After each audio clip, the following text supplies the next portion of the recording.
Good morning and Merry Christmas and Happy Holidays to everybody. Welcome to the December 19th Brevard County Commission meeting. If you wish to speak on any item on the agenda, please fill out a speaker card. Persons addressing the board shall have 5 minutes to complete his or her comments on each public hearing agenda item for which he or she has filled out a card. The Board of County Commissioners request that speakers appearing under the public comments section of the agenda limit their comments and or presentations to matters under the board jurisdiction. It is the responsibility of the chair to determine the time limit on the comments under public comments and other agenda items. There are no public hearings.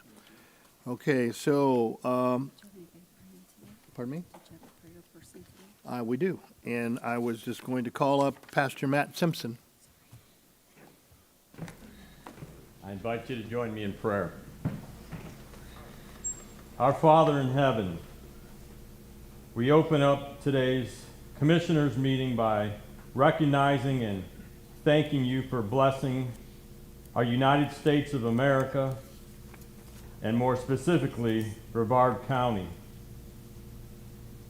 Thank you. In your sovereign plan, you've allowed these people here to serve in the administration of our region so that our county functions well.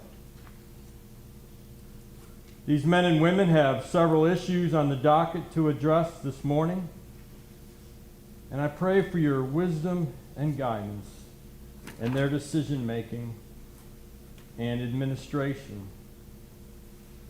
In resolutions and environmental services, our community services, just to name a few.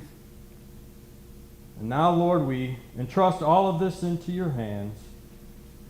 In the name of Jesus Christ, I pray. Amen. Amen. Let's stand for the Pledge of Allegiance by Commissioner Rita Pritchett.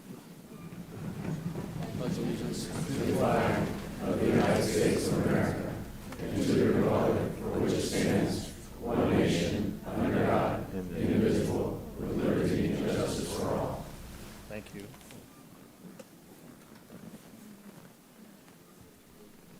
Okay, do I hear a motion for approval of the minutes for the November 21st organization meeting? Is there a second? Second. All those in favor signify by saying aye. Aye. Motion carries. Resolution from National Homeless Persons Memorial Day. Who is handling that? Yeah, I got it. You got it. I All do. right, good. Miss Liz Alward? Madam, Mr. Chair, can I have a second? Yes, sir. Thank you. I would request that the District 1 Commissioner allow me to co-sponsor this one, as this would be the 13th one, and I unfortunately voted this one down last time, and I don't want to do it this time. So if she's okay with putting me down on a co-sponsor, then that would give me the extra one and keep you at that 12 limit. Of course, you did all the work. You go ahead and read this one and all that stuff. I'm just trying to avoid a no vote here. Thank So you. with her, Thank you, sir, that's good. But remember, when we did this, you voted in the chair was allowed to have unlimited. you're no longer the chair. Yeah, but you stuck it all on me all year long, because you guys kept saying no. So anyways, Bah humbug. Yeah. all right, but I love that you would do that, Commissioner Tobias, because I know you have a heart for homeless as well, and helping solve the problem. I want to start this by saying, Miss Alward, thank you for all that you and your husband Keith do for the county. I have Keith at District 1, and he's a treasure. He is. Yeah, He's take my good care treasure, of him. Okay. Whereas homelessness has caused or hastened deaths of inadequately housed low-income persons in Brevard County, and the spirit of the holiday season of giving provides an opportunity for affirmation and renewal regarding the commitment to end homelessness.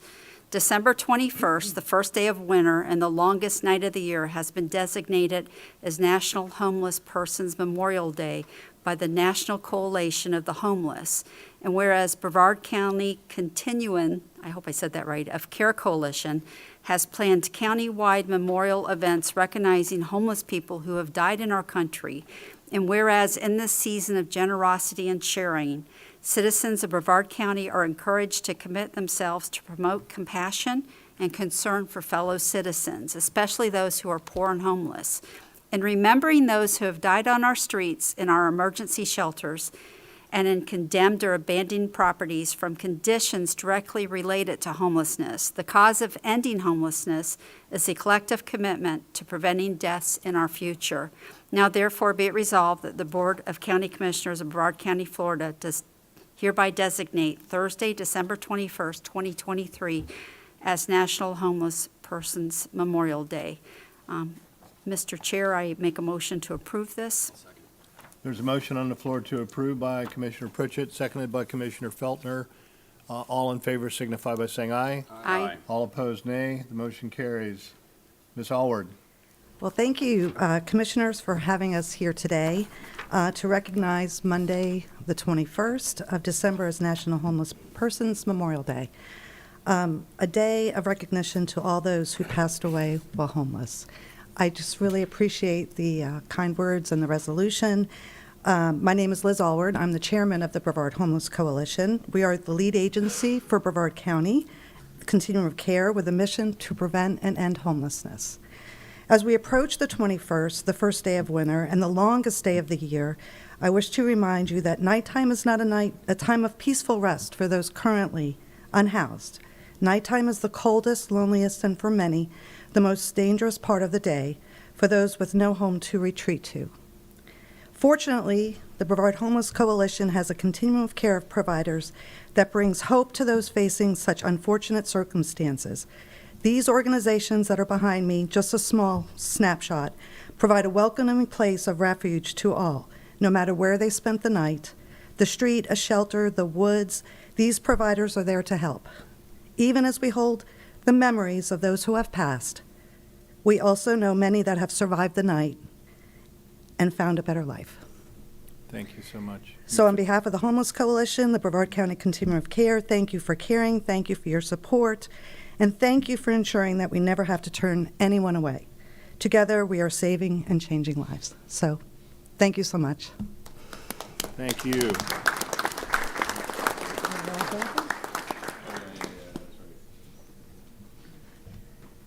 Mr. Co-sponsor, you need to go down there also. That would be great.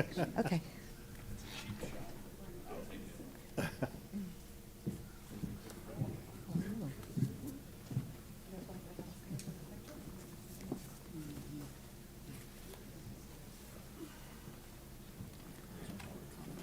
Okay.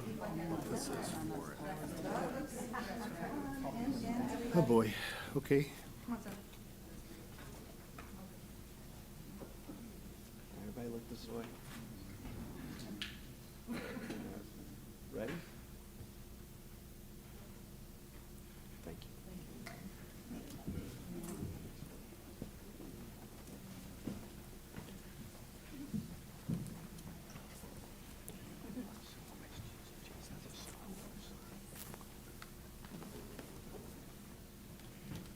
Thank you so very much. There's a resolution honoring Jim Hunt upon his retirement, and who is handling that? Commissioner Tobias? I am, Mr. Chair. Thank you. Mr. Hunt, super. Whereas Jim Hunt began his service to Brevard County on January 6, 1975 at Parks Maintenance as a Parks Maintenance technician, whereas for those old enough to remember, this was the time of 8-tracks, pet rocks, mood rings, and disco. And whereas his entire career was dedicated to maintenance and improvement of South area parks, and whereas Mr. Hunt's work at the county took him to parks across the south region of the county, and whereas his skills and knowledge were significant assets during the creation and development of new parks, such as Max K. Rhodes Park and Vieira Regional Park, and whereas after 48 years of exceptional and dedicated service, Mr. Hunt has unequivocally earned a long and peaceful retirement, and whereas it is through his skill and hard work of individuals like Mr. Hunt that allows Brevard County to function as it does, whereas we wish Mr. Hunt, as he travels, visits his brother in England and son in Chicago during his retirement, and whereas we hope Mr. Hunt enjoys having plenty of time with his daughters, 4 grandchildren, 2 dogs, cat, hamster, and sugar glider. I had to look that one up. Now, therefore, be it resolved that the Brevard County Board of County Commissioners is beyond grateful for his 48 years of commitment to the county from Jim Hunt, and wishes him peace, relaxation, and fulfillment in a well-earned retirement. Done, ordered, and adopted in regular session. this 19th day, December 2023. I'd like to make a motion for approval. There's a motion on the floor from Commissioner Tavia and a second by Commissioner Feltner. Any discussion? Hearing no discussion, all in favor signify by saying aye. Aye. All opposed, nay. Motion carries. Mr. Hunt, did you know my brother Val Steele, County Commissioner Val Steele? If he was on the area, I probably have met him. Okay. He was hanging around those parks out there that you were taking care of. But, Congratulations. Picture? Are we going to get a picture? No, Mr. Hunt, would you like to say something? I just want to thank the commissioners for keeping the parks open during all this COVID. Everybody was allowed to take care of their families. And, you know, you look out there what happened to other people, and we were allowed to continue to work and keep the parks up. And we've had a lot of good, I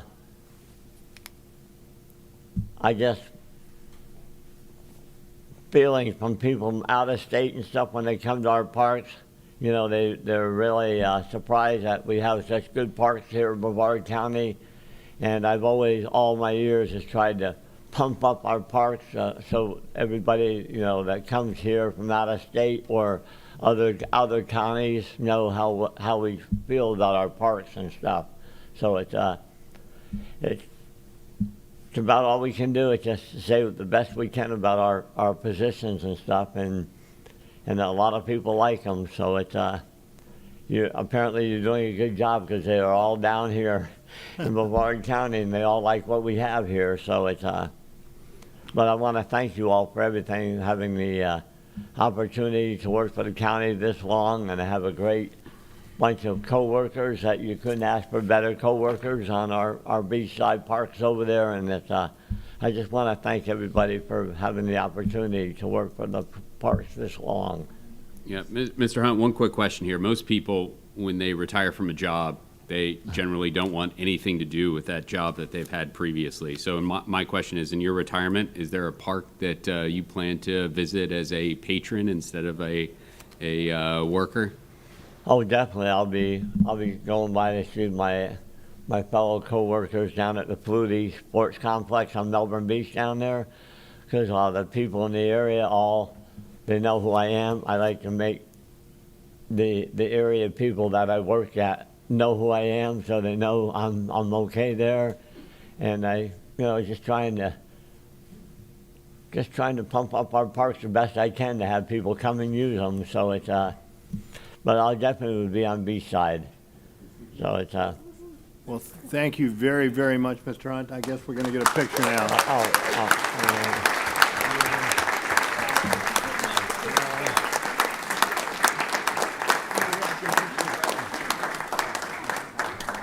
You want to get the rest of Parks and Recreation there with him, Commissioner Tavia, or not?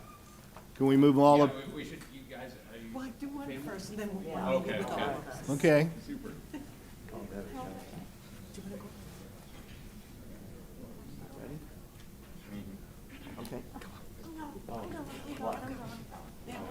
Who are you? Mary. John. How's it going? Pleasure to meet you. Okay, all right. Come on, guys. We're gonna get, we're All your friends. No, no, no.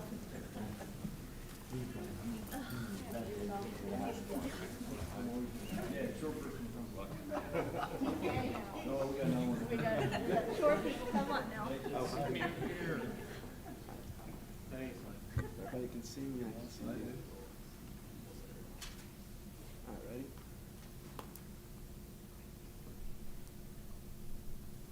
Hold on. Sorry about that. Thanks. Thank you so much.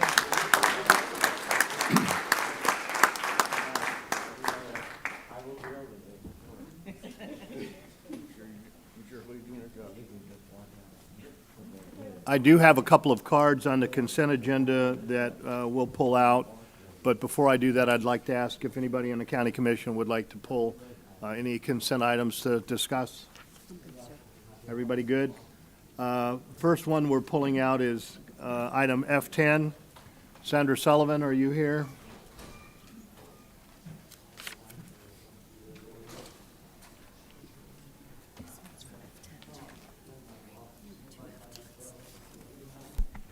Sandra Sullivan, South Patrick Shores. First of all, Merry Christmas and Happy Holidays.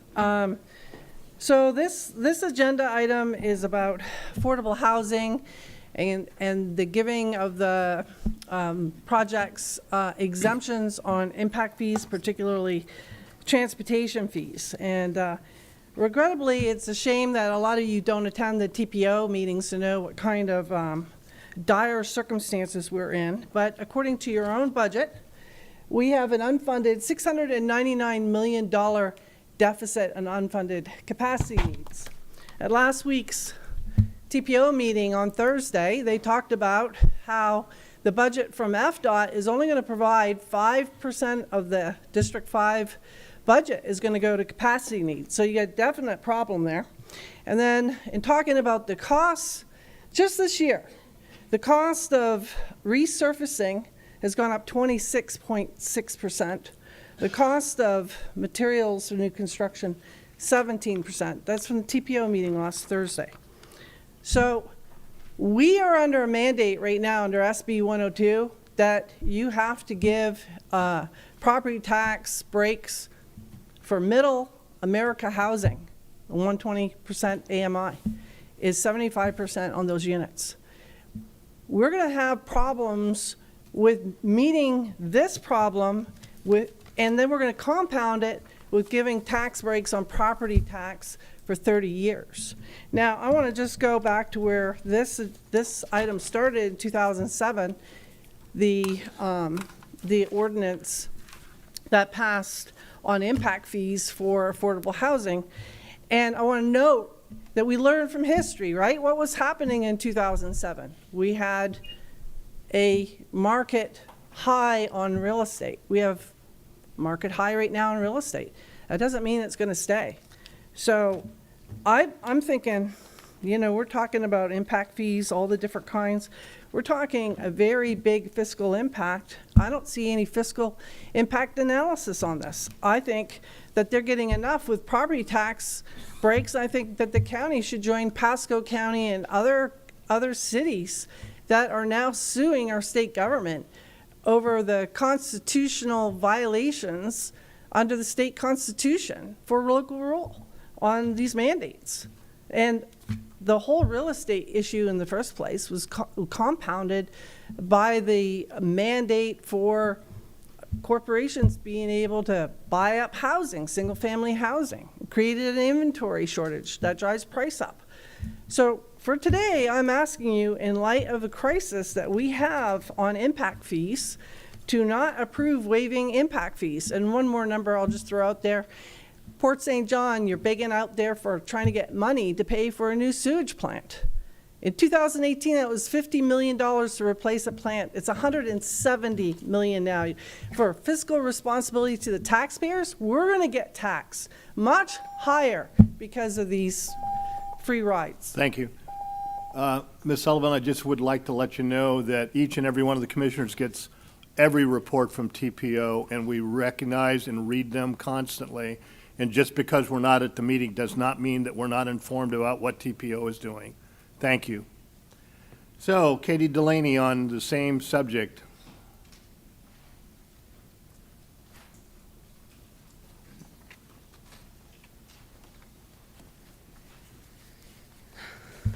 Good morning. Good morning, Katie. Good morning. Thank you.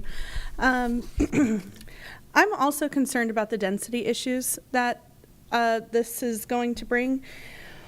We have a major deficit when it comes to our infrastructure. There's no money for it because it's being spent elsewhere. And like Commissioner Steele just said, you guys saw all of the documentation from the TPO meeting. So I don't know if you all saw the $653 million that's going to Space Florida for transportation. Doesn't really make sense. I don't know where we're going to find this money if we don't start spending differently. Last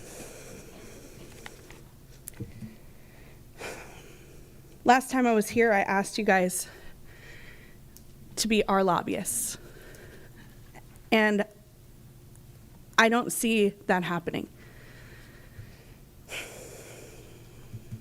We need you all to be our representatives and to fight for us, to fight for our homes, to fight for our county. Will you join the lawsuit that's going against the state for breaching these constitutional issues? Will you even look at it? Will you consider it? Because this is, I mean, home rule. You would think that the commissioners and the city council members, I'm talking to all you too out there, you would think that that would be almost your number one thing that you're protecting is your home rule. So this is a major crisis. This is really serious. 2008 has nothing on what's coming if we don't step up and fix this. So I'm asking you all to please consider just looking into this lawsuit that's going on, because we need some help, or else the everyday American, the everyday Floridian is going to have major consequences due to your inaction if you don't do this. Thank you. Thank you. Katie, once again, this is your opportunity to lobby us. We understand what you're trying to say, but each and every one of us has taken a position on this, so we appreciate your comments. And what is that? Well, you'll hear it in just a few minutes. Okay. Well, I mean, on SB 102. Ma'am, we're finished. I just Okay. wanted to let you know it was your opportunity to come up and lobby us. You've done that. Thank you. I appreciate it. That's what pulling the consent items about. Now, one more. We have Rick Hefflinger on F13. Rick, good morning.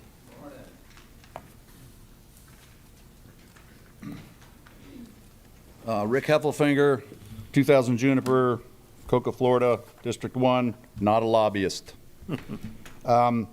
Sent an email yesterday, apologize for the short notice, but we don't have a lot of time to look at the agenda. I'm just going to read what I sent. I sent this to the chair. I didn't send it to everybody else because I thought he might have the authority to take some action. I asked that he please pull F13 so that we can have a little discussion. And I said the reason that I wanted it because there was not enough information provided to the voters to properly evaluate the action being voted on. On the Legistar, I'm actually not reading, I'm paraphrasing. 3 documents were posted on the Legistar to try to, but none of them stated or explained how the transfer of this is the transfer of the dock that's going to happen over there at the park down near Cocoa, Old Town.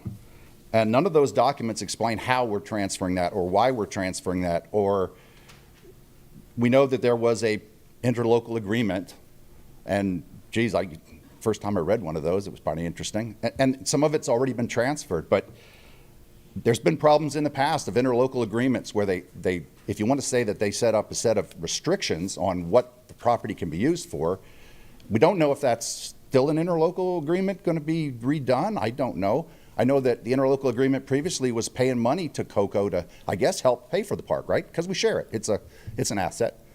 But that's not there, so I don't understand how we're supposed to try to figure this out, or if, I hope you guys all read up on this, right? You know, I know that Commissioner Goodson talked with Cocoa, and I know that Parks and Rec has talked with Cocoa, their manager.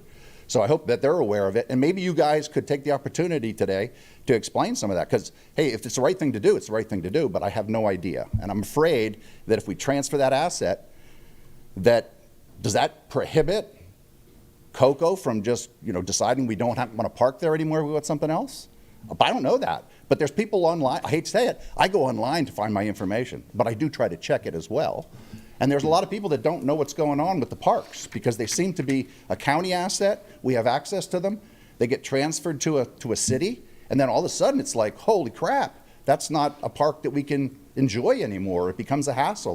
They start charging for parking. I know that anytime you guys could charge for parking. And if we needed to keep the park and you needed to charge, go ahead and do that. But we have no information as a voter to figure out what you're doing here. So if you guys could just take some time, that's all I'm asking, is to stop, talk about it, and then when you vote, we'll kind of know that you were thinking about it. And I'd like to hear what the story is as well. So that's all I was asking, is to pull it, maybe talk about it. I mean, if we don't have time to be ready to talk about it, I don't think it's a big rush, is it? Could always put it off onto the next agenda next year. That's all I'm asking. Thank you very much. Thank you. Any comments from the county commission in Yes. regards to this? Yes. Commissioner Goodson? Would like it to be known, he referred to dock. This is referring to the old bridge 520, which is roped off, chained off now.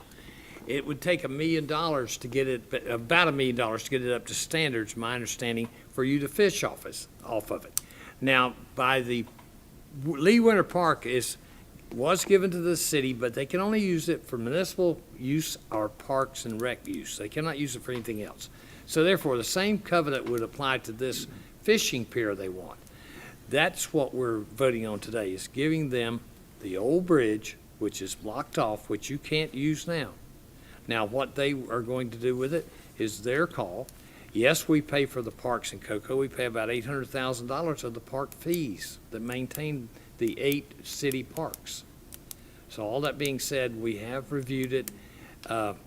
We have no use for it. We're not going to spend, to my knowledge, the county's not going to spend $1 million to make that old bridge safe for you to fish off of it. So that being said, thank you, Mr. Chair. Thank you. Ms. Donner, did you have any comments that you'd like to make? Commissioner Tobias, I see was that a light from earlier? I'm available for questions. Commissioner Goodson? Did I state it pretty much correct? Yes, sir. Thank you. Okay.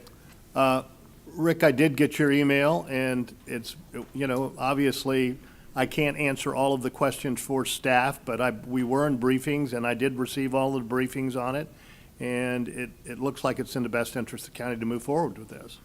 I mean, it's going to be used by Cocoa at this particular point in time at their expense. They're going to have to fix that dock up. So that's just one of many things. All right, any other questions from the commission? Motion to approve consent agenda. Is there a motion to approve the consent agenda? Was that by you just now, Rita? Rita, thank you very much. There's a motion by Commissioner Pritchett, a second by Commissioner Tobias to approve the consent agenda. All in favor signify by saying aye. Aye. All opposed, nay. Motion carries. Thank you. All right, going to public hearings. Ordinance rescinding the economic development ad valorem tax exemption for Dark Storms Industrial LLC. Do I hear a motion to approve? It's a motion by Commissioner Feltner. Is there a second? I didn't, Commissioner Tobias? Okay, any discussion? All in favor signify by saying aye. Aye. All opposed, nay. The motion carries. Unfinished business, approval of the Tourist Development Council Major Events Grant Programs. Peter, you want to handle this, please? Yes, sir. Good morning, Commissioners. Item H1 are 3 major event grants coming back before the board. At their request, 2 of the major events provided updated expense and revenue sheets. That was the Space Coast Fair and the Thunder on Cocoa Beach. And then 1 did not provide anything. That was the Renaissance Fair. Okay, thank you. All right, Commissioner Pritchett. Yes, sir. I'd like to make a motion to approve the Thunder on Cocoa Beach races and the Space Coast Fair grants. Motion on the floor to approve. Is there a second? I'll second. Seconded by Commissioner Feltner. All in favor signify by saying aye. Aye. All, Mr. Chair, yeah, Commissioner Goodson, sorry. Space Coast State Fair, she did not approve, right? I did. Yes, no, You it's- approved all 3? Yes, No, the 2. Just not the Brevard Renaissance. They didn't turn in data yet. Okay. All right, I'm sorry. That's okay. Just to be clear, the Renaissance Fair has, according to Mr. Kranis, withdrawn their application for funding, I believe. Is that correct, Peter? They just opted not to provide any additional Okay, information then at this we'll deal time. with them in just a minute. Thank you so much. So that's where we are, Commissioner Goodson. All in favor signify by saying aye. Aye. All opposed, nay. Motion carries. All right, let's go on to the other approvals there. Peter, where are we at? Just if there's no action on Renaissance Fair, then it'll die. Okay. So the Renaissance Fair did not submit the form that we asked them to submit, and at this particular point in time, it's going to die, and we will not be funding it. Is that correct? Yes, sir. Okay. Anything else on TDC other than Sacrifice Park? H2, sir, is the 8 sports grants. All of them have provided updated expense revenue sheets, and they all were done at basically what was asked of them at this point. Okay, thank you. Commissioner Feltner, you have comments? That was an old line. Okay. I'm sorry. Commissioner Tobias, did you have comments?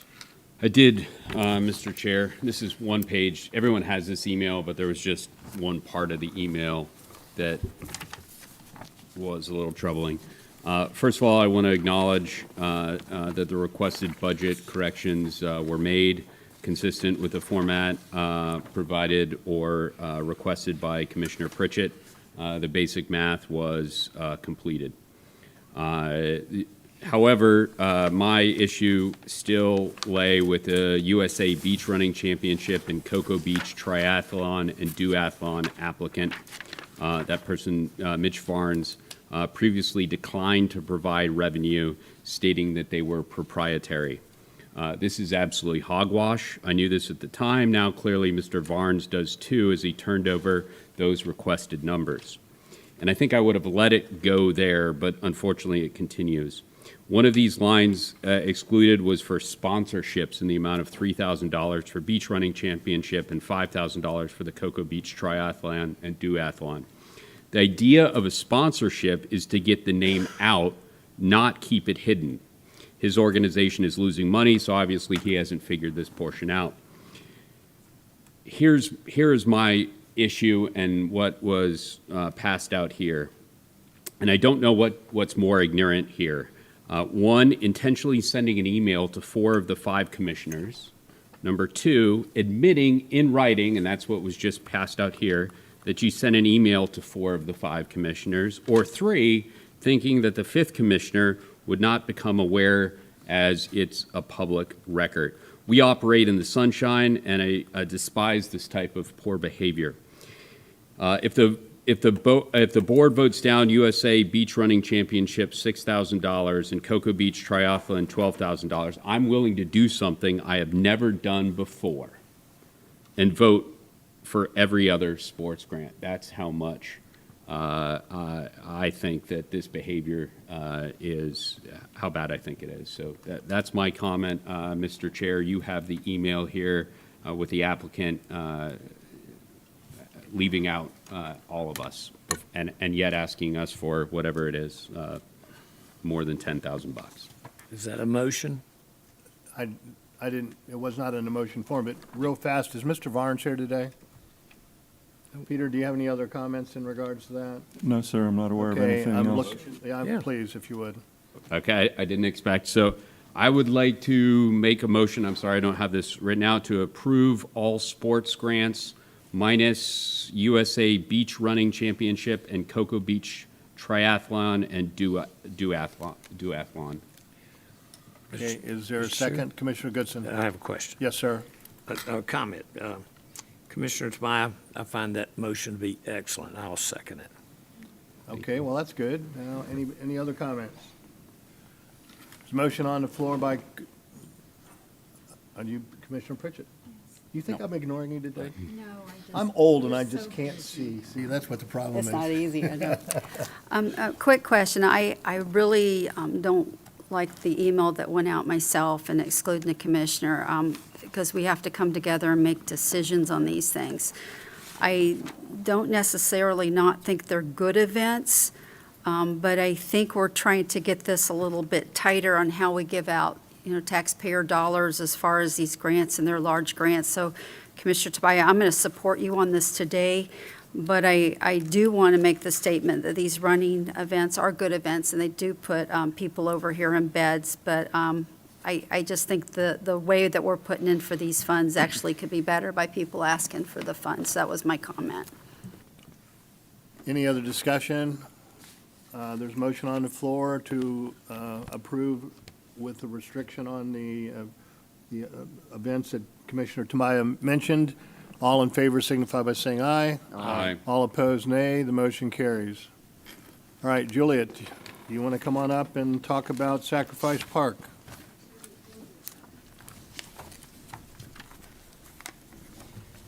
Good morning, Commissioners, and thank you for the opportunity to bring back our Sacrifice Park project to you all. I want to let you know that we did do our due diligence, and we tried to find a firm to do the economic study that you requested. But because of the park and the events we have planned and the timeline, we were not able to do that within the 6 months that you allotted, so we wanted to return right away. That said, we understand that this project must be tourism focused. It must draw out-of-county visitors to this area and have that as its primary purpose. So we've actually revised our plans. We've changed the scope.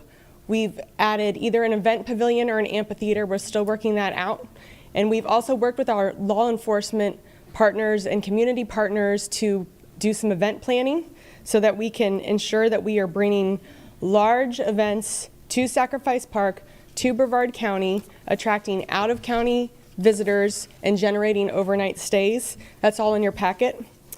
We are really proud of the partnerships that we've had to make this a remembrance destination, and we will be marketing the park and these events to out-of-county visitors to attract them as tourists. And although the new Sacrifice Park will be a tourism destination, it will remain a poignant memorial for the 8 Brevard County agencies that have heroes represented on it. I am joined in chambers today by many of our local first responders as a show of support of how important Sacrifice Park is to our community. I was also moved by the letters of support we received from supporters from around the country. And I think the executive director of the Florida Police Chiefs Association said it best, so I'd actually like to read a passage from her letter to you. While I have no doubt that these Sacrifice Park improvements will serve Brevard County well, providing a destination for tourism, events, affiliated training, and remembrance of the ultimate sacrifice of our first responders, I am supportive of these improvements because it is an investment in the future of our first responder community. Too often, the selfless commitment to public service, the daily rigors of the job they all face, goes unrecognized. I hope that Sacrifice Park can become a place where current first responders and future recruits to the first responder field can go to be reminded of their purpose, a place for first responder families to go and feel supported by their community, a place for the public to visit and be reminded that there have been and always will be distinguished heroes willing and ready to sacrifice themselves to protect and serve others. Our first responders struggle with trauma, and they need public places that provide recognition and support for what they do, of which there are too few. Sacrifice Park is one such place. Thank you for your time and consideration. I'm available for any questions. So what is exactly the request? Morris, is there a specific request here? The request remains the $250,000 amount that was applied for initially in the form of a capital facilities grant request. It's requested that the board make certain findings necessary to approve the funds through the marketing fund, and that the board authorize staff to negotiate and sign necessary agreements and to transfer the $250,000 from the capital facilities grant fund into the marketing fund. Peter, any additional comments before I recognize Not at this time, sir. Commissioner Tobias? Thank you, Mr. Chair. First of all, I would like to thank City of Palm Bay, namely Juliet here, for reaching out to my office to discuss the project before the meeting. I greatly appreciate your time, effort, and the response that we received. You supplied additional information that I think was important to note while moving forward. But I do want to make some points why this marketing is not fair, and I'll go as far to call this a loophole. I want to state that I certainly have nothing against the City of Palm Bay or the police officers. In fact, I'm sure the numerous police officers and law enforcement officers that are here in the audience are looking to be treated fairly and equitably, and that does not come out of this, and I'll go into detail exactly how. The original proposal did not qualify for a capital grant according to Florida Statute 125. To qualify, the project must fall under one of the following categories. I could go over those, but needless to say, it didn't meet that, as Morris pointed out. Now the city is looking for a loophole to get their grant approved under marketing. The only other time Brevard has granted this loophole was to a small company called Driftwood, which ironically started as a capital grant but changed to marketing. In speaking with the city over the last week, it was brought to my attention that the city modified their site plan to include either an amphitheater or a pavilion. In a 1983 Attorney General opinion, it determined that that is an allowable definition of a coliseum is an amphitheater. If the proposed amphitheater consists of a building or structure with a ring of seats, it would then qualify for a capital grant after all. At the October 10th board meeting, I asked the economic impact study as required in the guidelines. The city responded that they would look into that, and I appreciate you reaching out to a couple firms. The difference was my office reached out to 7 firms that were provided by Mr. Kranis and did in fact find a couple firms that could perform an economic impact analysis without survey data. RevPAR International conducts their own research in addition to other sources and data. North Brevard Economic Development Zone, which I didn't know did these things, was able to perform in District 1, is another example of a third party that does not require survey data as they conduct their own research. Additionally, over the past 5 years, the boards have seen applicants from other capital grants that did not run into these same issues with obtaining such an analysis. Lori Wilson in 2021, this is also an existing park that is free and open to the public, yet the applicant provided economic impact documents to provide visitor estimates from a third-party data source. That would be AirSage. Merritt Island National Wildlife Refuge in 2018. It's also an established refuge open to the public, which was seeking further funding as a new nature center. They have a 114-page analysis that drew visitor numbers. So in conclusion, I am concerned about creating a loophole which is not fair to other applicants, such as the Valiant Air Command, the Police Hall of Fame, and others who received money from the board yet still provided an economic analysis.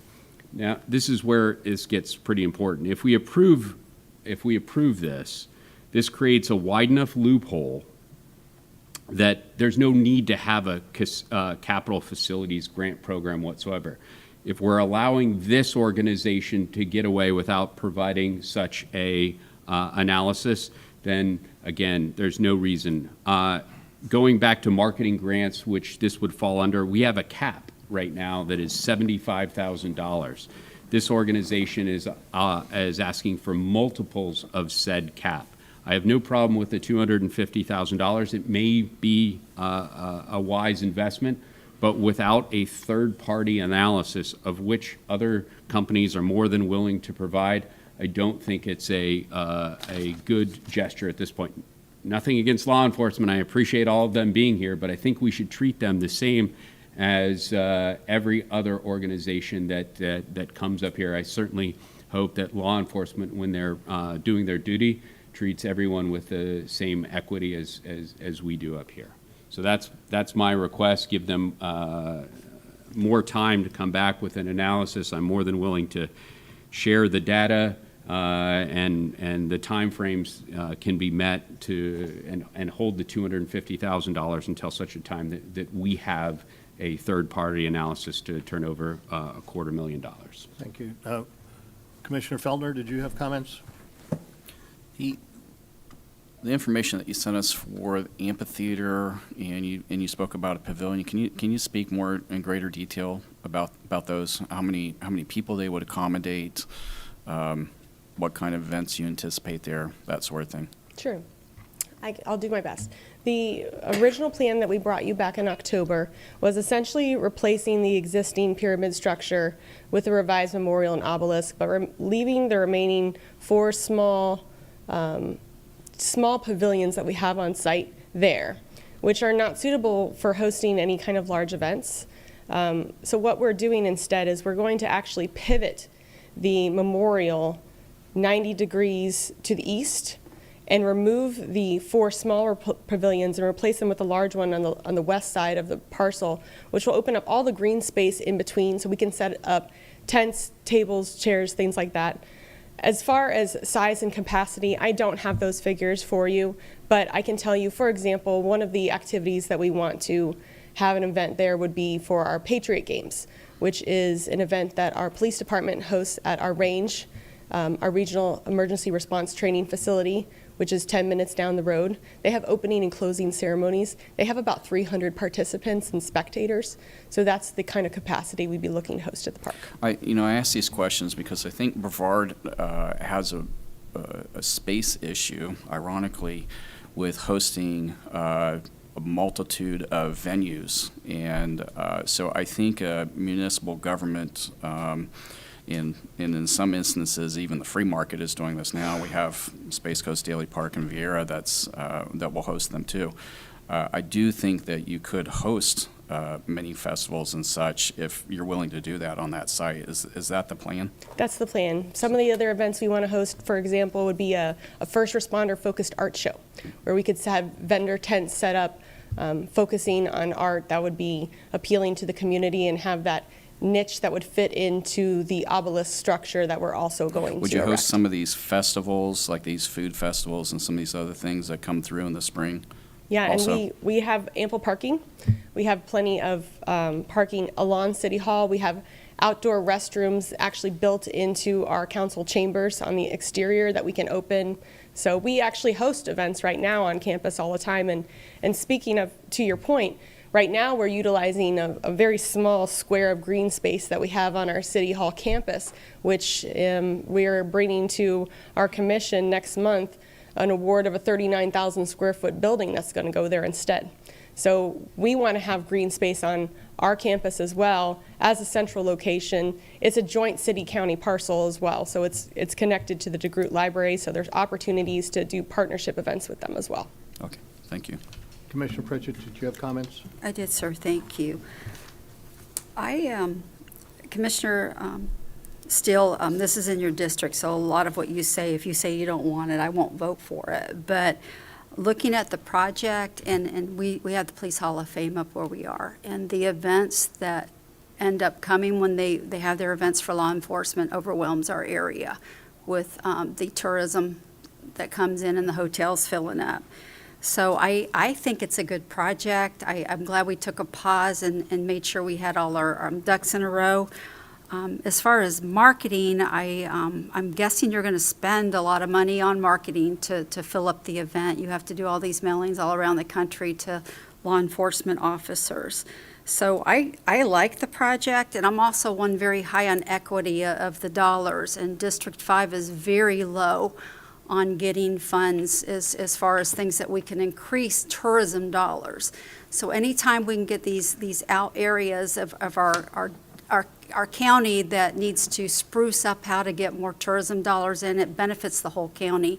And I'm always looking for those return on investments. So I think this is a good project, ma'am. And I had mentioned that if we got it in a row last time that you guys came, I would be more than willing to vote it through because I think it's a good project. And so that's what I want to say. But Commissioner Steele, if you say you don't want it, Commissioner Pritchett, if you'd take the chair, please. I would be glad to. Thank you very much. Commissioner Steele, you have a Thank comment? you so very, very much. So all of these law enforcement people are here today in support of this. Boy, am I relieved because I thought they were coming to arrest me for not bringing enough donuts. Would have been a terrible thing. But I do want to tell you that I am not going to sit here today and not support this issue. I have been down to Sacrifice Park. I have seen all the law enforcement officers. I know what goes on down there, and I know that we need it.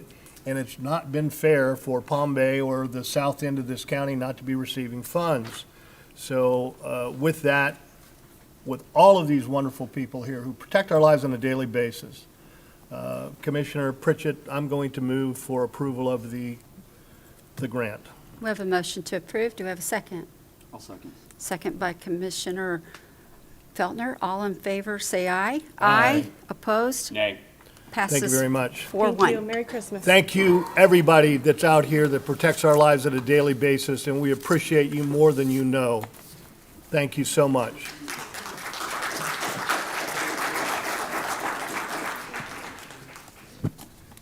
Okay, Commissioner, County Commissioner, County Manager, Frank Abadi, do you have any reports, or do you have any comments? I have no report. Okay. County Attorney Morris Richardson. No report, sir. Commissioner Pritchett.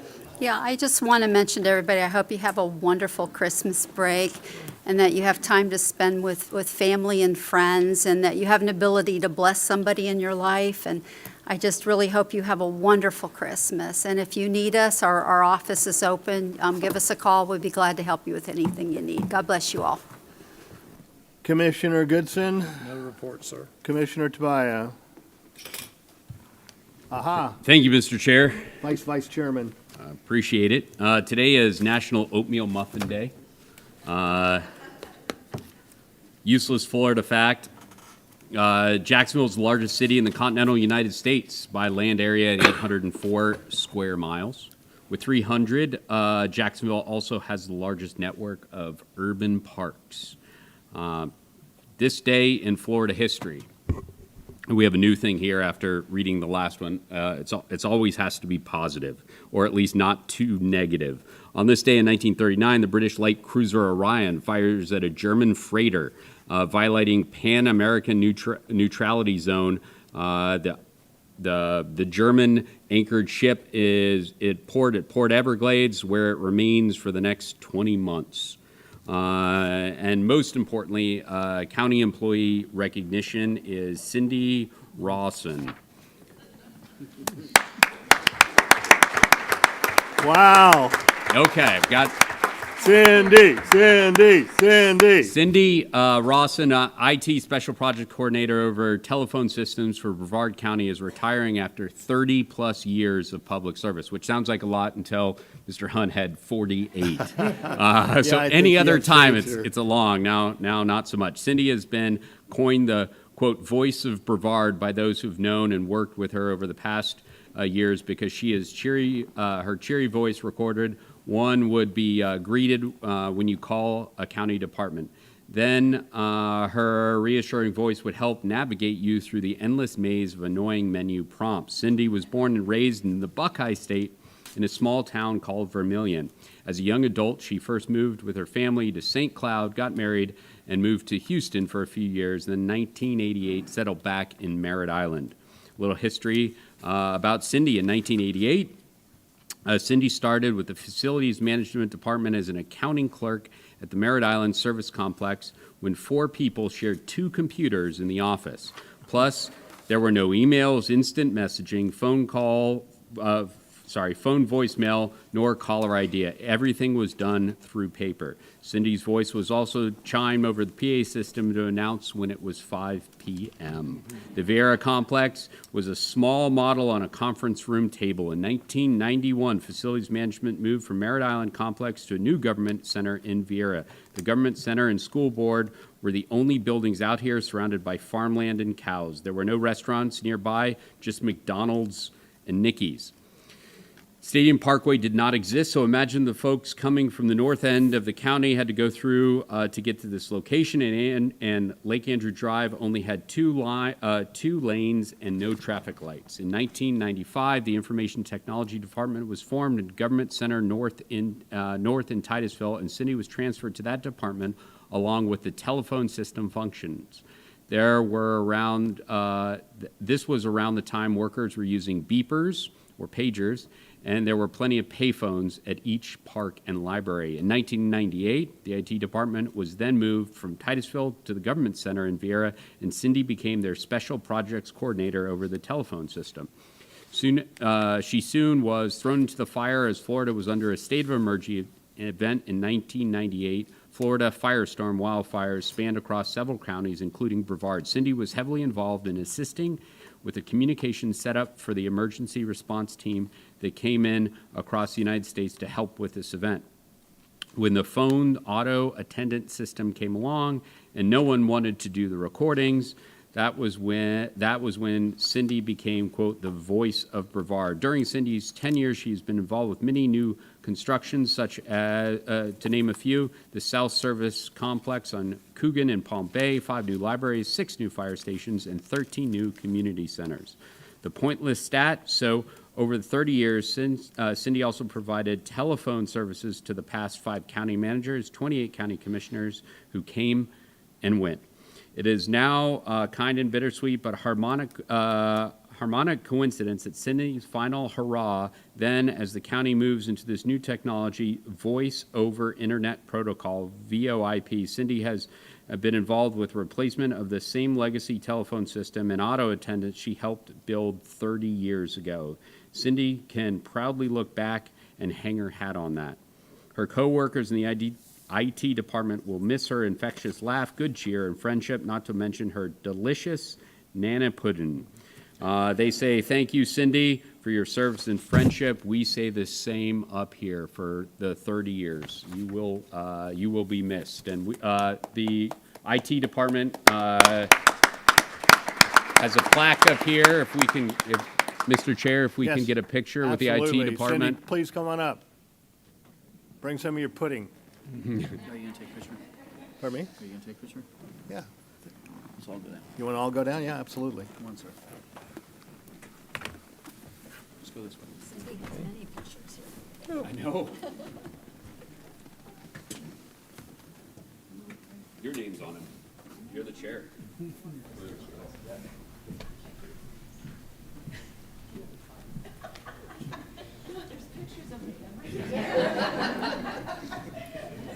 That's the first time we've ever seen that. Very nice time. Behind the There you go.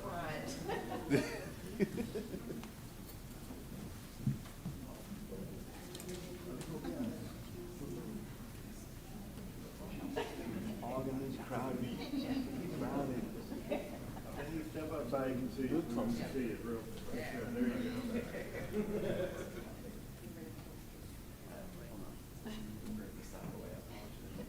Well, we need the IT department to help with this. On three. 1, 2, 3.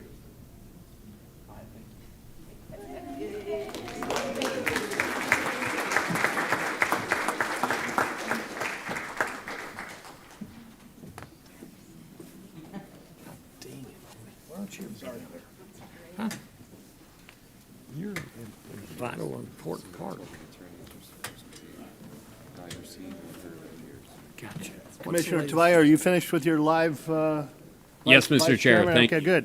Commissioner Felter, any reports? No report, Mr. Chair. Okay. Commissioner Steele? No reports. All right, so we have public comments. Rick, you want to come on up?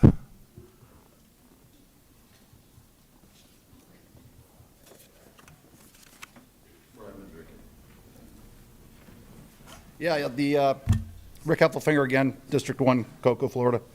I'd like to take the opportunity, we don't have a vice chair doing the public comments anymore? That's what he just did.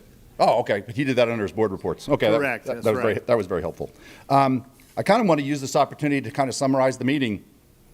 And I'm a little disappointed that we spent an inordinate amount of time talking about what we do with our tourist dollars, talking about $250,000, I think $250 for that, right? Correct. And we blew over a $699 million deficit in our transportation and roads. We don't think that's important to talk about, but $250,000 of tourist development dollars is? I wonder what, it amazes me. We're going to waive impact fees. We don't want to talk about that. Yet we'll spend a lot of time talking about, oh my God, did they fill out their submittal properly? And, there's even an outfit that's supposed to be screening all those, and yet still they don't seem to fill them out properly. It just seems like we're talking about a lot of stuff here for a long time, and none of it to me is, and when I pick the fly stuff out of the pepper, $250K versus $699 million in a deficit, and we're going to waive the, wow. I don't know where your priorities are. To me, that just seems insane. Okay, that's it on that. But also, it was a kind of a shame to hear that we've been 10 years celebrating the Homeless Coalition about deaths on the street. 10 years we've been celebrating the death of homeless people. We spent some time talking about celebrating that event. Or how much are we doing really to prevent that? I don't know that Brevard County even has a homeless shelter. Do they? I don't think they do. So we celebrate the fact that there's people homeless dying on the street and we don't have a homeless shelter. Wow. Maybe we need to celebrate that more often. I still got a minute. Interesting that we talked about, the growth that was mentioned earlier. Fox Glen. Does anybody remember Fox Glen that came up here? They built it over there in Cocoa just down the way. Do you know I don't think any of those houses for sale? It looks like they're all for rent and lease. That entire housing development, you can't go own one of those. So we're building houses, but are we building the right houses? I mean, I got a development going down the end of my road. I'm terrified that those are going to be lease and rent houses. Big development down there Cocoa's putting in. They're all going to be coming down my street. But I understand that the county also, you know, we negotiated there was a little bit of a legal action taken, so the county did step in there, and we appreciated that in 2008. I think it was 2008. But I guess home ownership is dead. You know, you're going to own nothing and be happy. Is that? I think I've heard that said somewhere. You know, we spend very little time talking about these big impacts, and yet, I don't know. I just don't know where your priorities are. Maybe I'm a little butthurt because you didn't pull that item and talk a little bit more about it. You still didn't tell me if there's an interlocal agreement. I mean, I asked that question specifically, but everything's good. I trust you. Thank you very much. Thank you, Rick. Robert?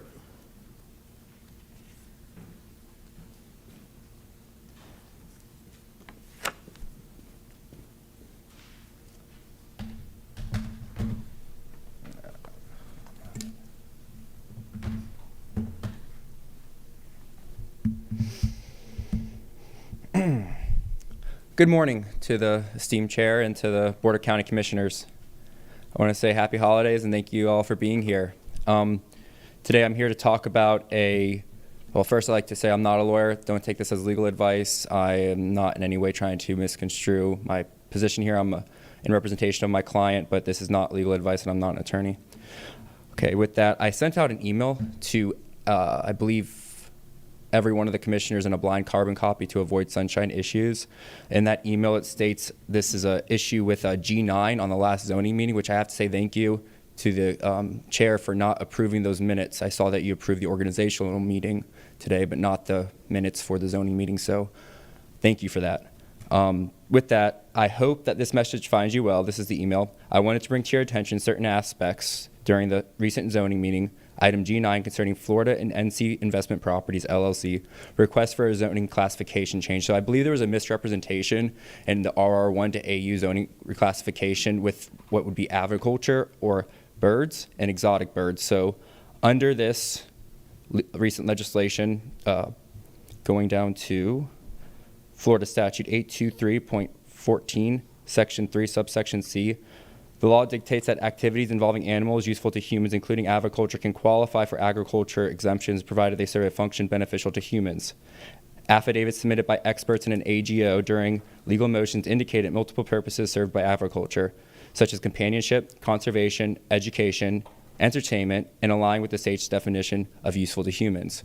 So with that, there is a way in which this board can rectify this situation. They can waive the 6-month requirement for buffer for my client, and I'd like to see that happen due to this new information. Also, in a related legal case, it was shown that every county that's gone this direction has been sued and has failed, and my client has also done this 6 other counties, and he believes that this is the only county that's taking this type of approach. So I can, in email format, send you more information if needed. But I'd like to definitely look at this as a way to save the county money. I don't believe that the county should be spending money in frivolous lawsuits, and especially if they're in the wrong. So if you guys could take a look at this, and I'll wait for any type of comment. I know that's not necessarily the time or format right now, but 30 seconds of my time, I'd like for that just to sink in. And I can answer any questions in that time as well.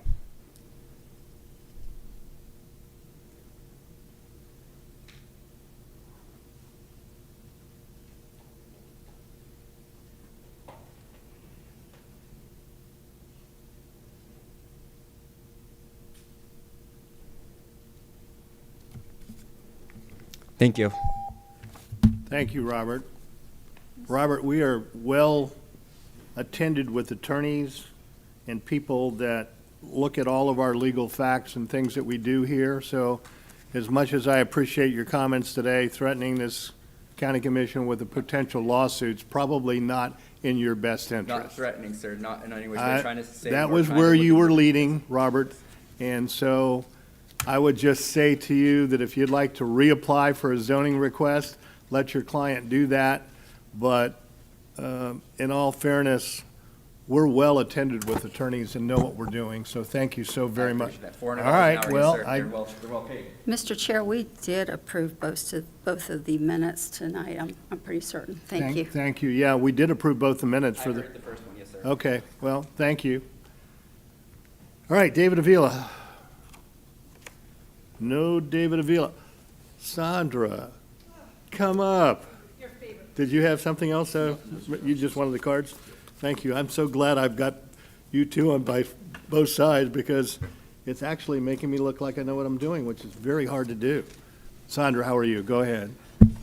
Very good. Sandra Sullivan, South Patrick Shores. So under our charter as a constituent, I'm entitled to be able to meet and talk to my county commissioner, but it seems to be a problem with that. So I'm going to, I've requested since October to meet with my commissioner regarding the issues identified with our Save the Lagoon infrastructure surtax.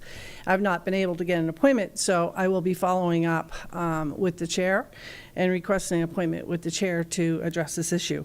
I would like to formally request Brevard County to do a legal opinion from the Attorney General's on the infrastructure surtax use. There's an article from December 2015 with Florida Today where then Representative Mayfield and Senator Thad Altman did a bill to change the infrastructure surtax so it could be used for maintenance dredging. That bill failed in appropriations. The minutes that follow indicate that it was not a legal use of the infrastructure surtax on maintenance dredging.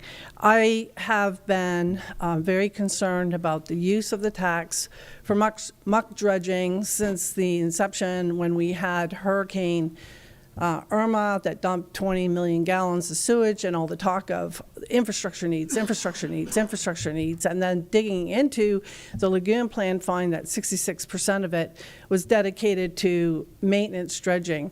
I've read all the FIT reports. I've read their 20 highest muck dredging. And so I think we need a formal legal opinion, and we definitely based on that legal opinion, need to make some adjustments for the renewal of this tax. But my concern right now is the alleged illegal use of the tax, and I just want to bring attention to, digging into some records.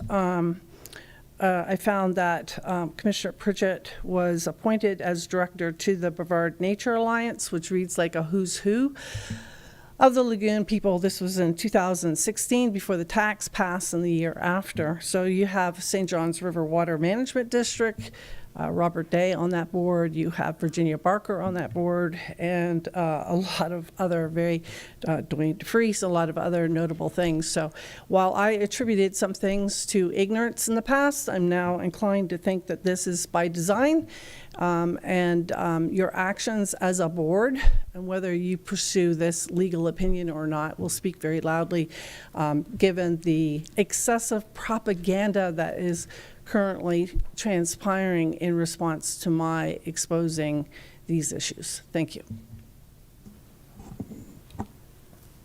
Thank you very much. I'd like to wish everybody a happy holiday and a Merry Christmas. May I say something real quick? You may. I just want to say it was such an honor serving on that board and them allowing me to be on it with people that had so All right, much time's wisdom. up. So much wisdom with it all. I truly appreciate it. It was quite an education for me. Miss Virginia is amazing. She brings so much wisdom and things. We had a little conversation yesterday, and I just appreciate all that she does. Mr. DeFreeze is just so brilliant.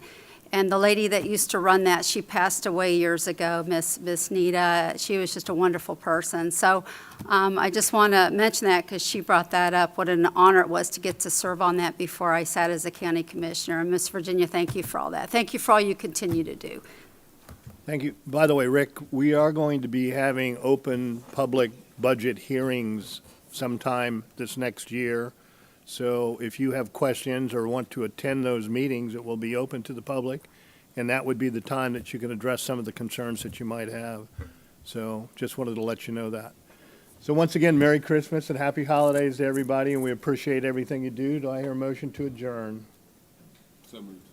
There's a motion to adjourn. Is it seconded? All in favor signify by saying aye. Aye. All opposed, nay. Motion carries. Happy holidays. The opinions expressed by any member of the public during any period of public comment do not necessarily reflect the views or opinions of the Board of County Commissioners of Brevard County, Florida, Space Coast Government Television, or the program sponsor, and are solely those of the presenter. The Board of County Commissioners of Brevard County, Florida, Space Coast Government Television, and the program sponsor hereby expressly disclaim any and all responsibility or liability for any defamatory or slanderous statements expressed by any member of the public during any such period.